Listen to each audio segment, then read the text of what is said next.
I'd like to ask you a question on your vast culinary experience. You've worked in, mainly the Middle East, but in many other countries. What advice would you give young professionals or hospitality graduates who are interested in going into the field of culinary?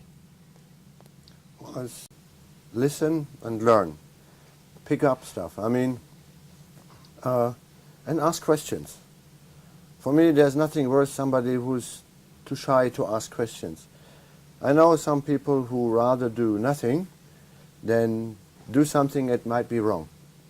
I rather have a person that does a mistake because I know I can see he's trying.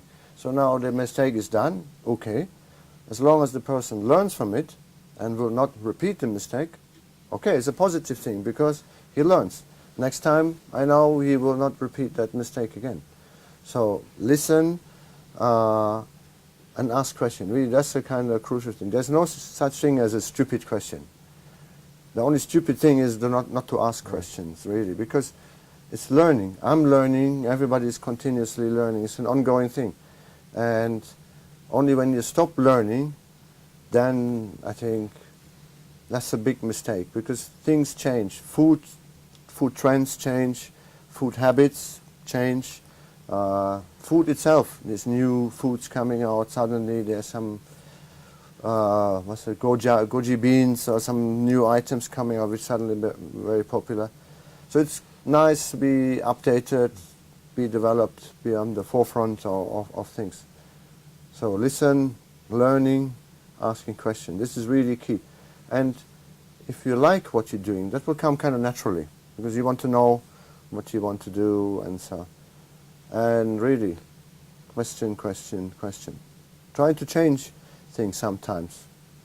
Also things. Don't think what is being done for the last 50 years will be done for the next 50 years.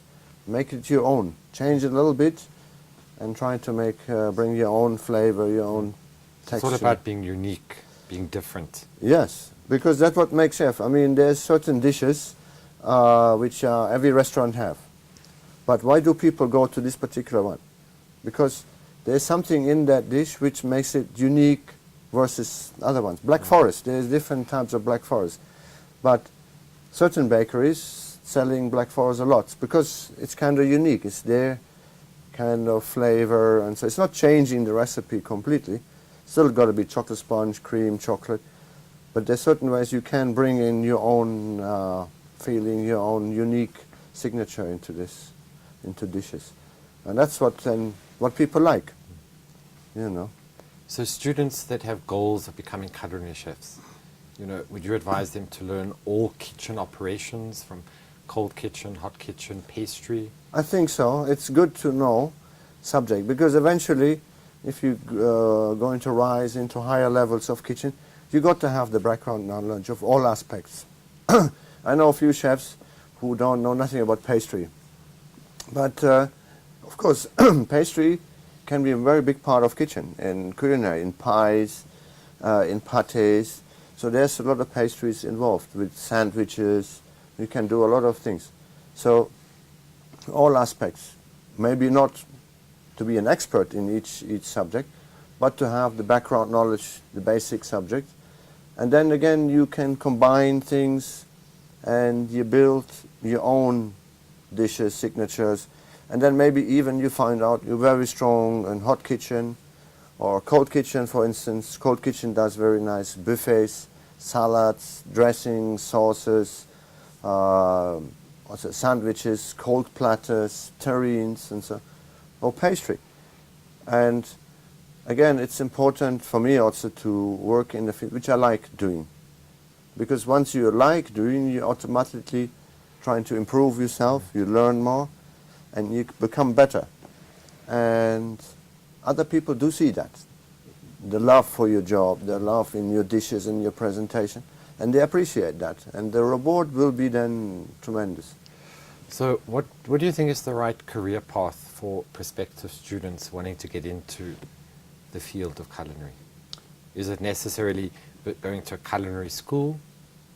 There are different ways. I myself, I started many years ago in Germany with a 3-year apprenticeship. Actually, First I had to do 1 year as a bellboy. That was kind of rule of the hotel.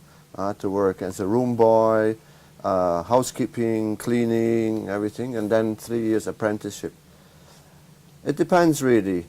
Culinary classes, yes, but eventually you will go into restaurants, or either standalone restaurants or into hotels with restaurants, and then learn all aspects of cooking.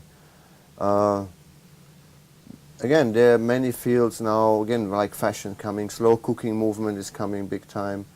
Molecular gastronomy is also a little bit on the rise, but I think that's a bit of a just a fashion trend. It will not stick that much. Yeah, and pick up and see what you like. Kitchen also is a variety of fields. We have specialized entremetiers, cold kitchen, hot kitchen, pastry chefs.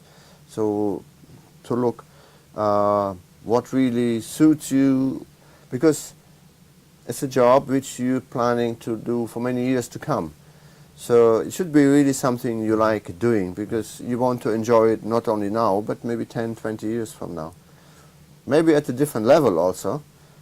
You start by peeling onions and all the basic like chopping and so cutting, but then eventually you become into chef de partie, sous chef, executive chef level, where you do menus also, and then you have a lot of other aspects of being a chef to worry about or to work with.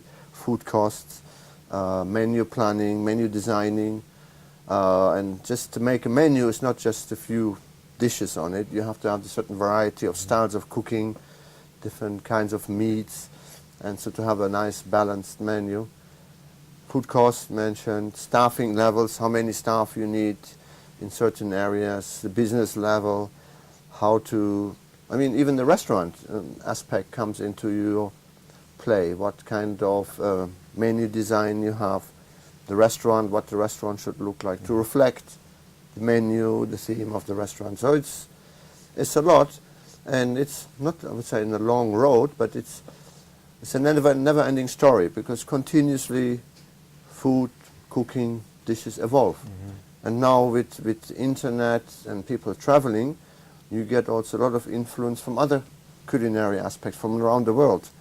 Japanese style, sushi is becoming big everywhere. So that, of course, also is a different aspect of culinary styles and learning, and so, you know. So, I mean, over the last couple of years, we've seen trends, you know, a lot changing, healthy eating, molecular cooking. Just where do you see culinary trends going in the future? Right now, I mean, it's difficult to predict, because for me, food is a bit like fashion also. Styles come and go. Nouvelle cuisine was big in the 70s, 80s, it's completely gone. Presentations. Right now, I think what is coming more and more, one will see smaller plates. People like to try new things. Again, people, in the old days, in Germany we have a saying, what the farmer doesn't know, he doesn't eat, kind of thing. Now people are willing to try different food from Mexico, from Japan, from China. But you want to try things, and variety also. Like, for instance, tapas, becoming more and more tapas bar, because you get a small plate and you can order from a selection of 20, 30 dishes. You order 4 or 5 variety, you try that and you like it, you order another small plate. So, to try items. Also, food sharing is becoming, I think, more popular. We see, especially like places in Dubai, places, restaurants where you have sort of communal eating places, long tables where people sit on benches together, join, even strangers, they don't know each other, but you sort of eat together on one table kind of thing. Because I think it's in a balance, because nowadays with internet, social networks, we're sitting on the computers, we're sharing information about ourselves a lot, sometimes too much, but still you're on your own, you're alone. Correct.